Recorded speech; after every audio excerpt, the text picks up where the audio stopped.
Hey, beautiful friends, it is good to be with you on Read Through the Word. It is February the 16th.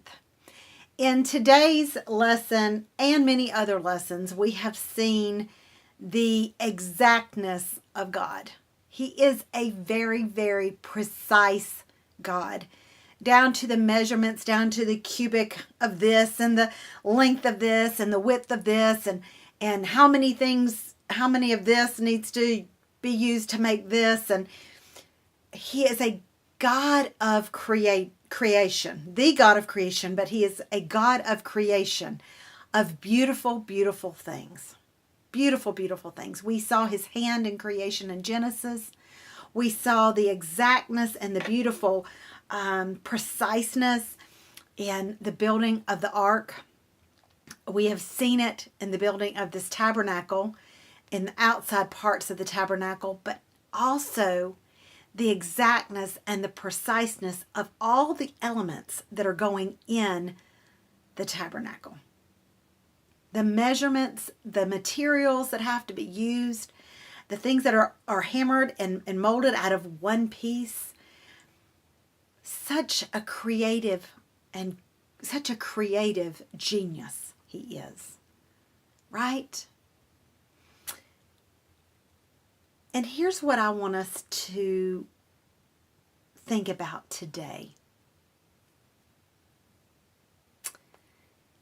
If God went to all the trouble to create an exactness and perfection and preciseness, all the things that we have read about so far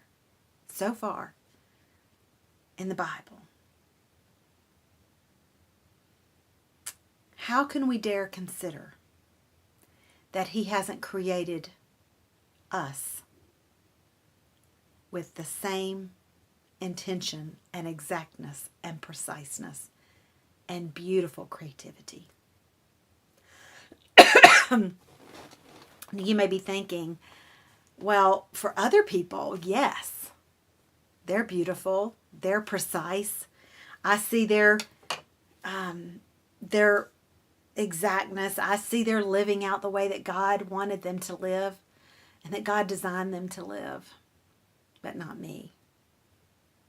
Yeah, I know how that is. I have felt that way for many years, that she had it, I didn't. That God had something special for her, but not that special for me. I was used up, or I was a person with a past. I did things that weren't pleasing to him, and yes, he saved me. But that's certainly all he had intended for me to be, is saved. Not that salvation is not the end-all be-all, because it is, and if he did nothing else for us, but sent his son for us, that was enough, but that's not it. Ephesians 2:10 is one of my favorite verses, where Paul says that we are a masterpiece, and that we have a good work. He is faithful to complete the good work in us, which means we are worthy of a good work. And I love that. And it's taking me many, many, many years to be able to, with confidence, say that I am a masterpiece. With all of my fears and faults and failures and frailties. With all the messed up stuff that's under the makeup and under the pretty and under the whatever it is. You know, we put our pretty on, right? We put our pretty on. We fix our hair, we put our makeup on, we put our jewelry on, we put our pretty on. But behind all our pretty, what are we? Are we hiding behind our fears and our failures and our frailties? Are we letting our past determine us? And we have forgotten that we were created in our mother's womb by God? I think we have. And that's what the enemy wants to do. He wants to take all of the things that we have failed at and all of the things that are faults to us and the things that we attempted and that are not good at or that we're scared of. He wants to take all of those things and paralyze us and make us think that God somehow doesn't have a plan for us, that He has a plan for that person, and He's a creative God with that person. He has exactness about that person, preciseness about her. But you know what? He has preciseness about all of His children. You and me both. And today I'm excited about that. I love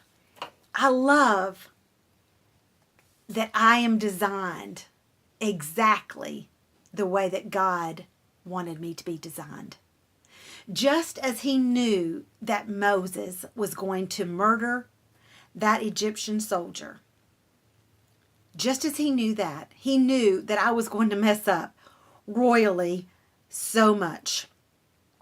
But just as Moses murder, the murder of that soldier did not take away his potential and his possibility in God's work, my past and my fears, faults, failures, and frailties did not disqualify me from being part of a greater story that God has written for me.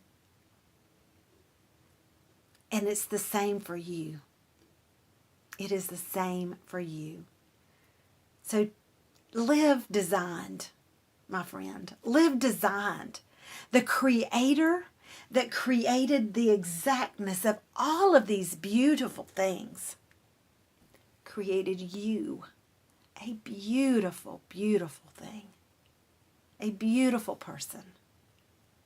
Yes, you have flaws. Yes, you have fears. Yes, you have failures. And yes, you have frailties. I do too. I do too. We have those. But that doesn't mean that we weren't made exactly and designed this way. Live designed. And don't let anybody steal the design. Don't be a copy of somebody else. Live designed exactly the way God created you to be. See you next time on Read Through the Word.